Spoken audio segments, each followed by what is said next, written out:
And look at these leaves.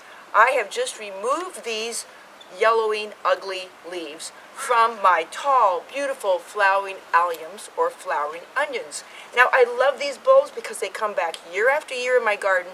They are not bothered by the voles and the moles because, member of the onion family, they don't taste too well to them. So they come back year after year, but they're messy plants unless you use these tips. First of all, when they're in full bloom, I know it's time. I can cut off the leaves. Most bulbs, you need to leave the leaves so they make next year's flower, not the flowering alliums. You can go ahead and snip off these leaves or get in here and kind of pull them off so that you have these bare stems. But they often need staking, especially here in the Pacific Northwest. We have a lot of rain, even in May when they flower.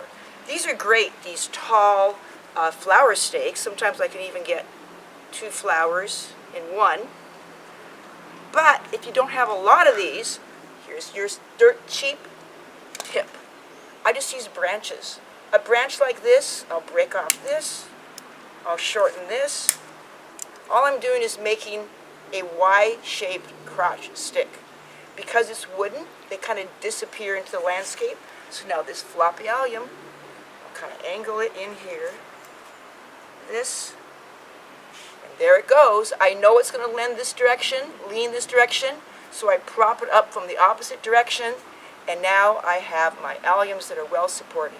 And these are wonderful for attracting pollinating insects, and also that oniony smell repels some bad bugs. So, flowering onions and alliums, take off the dead leaves, prop them up with branches that you have from winter storms, and enjoy them. Oh, see, I've got a butterfly right here already. This has been Marianne Binetti with Easy Answers for Great Gardens.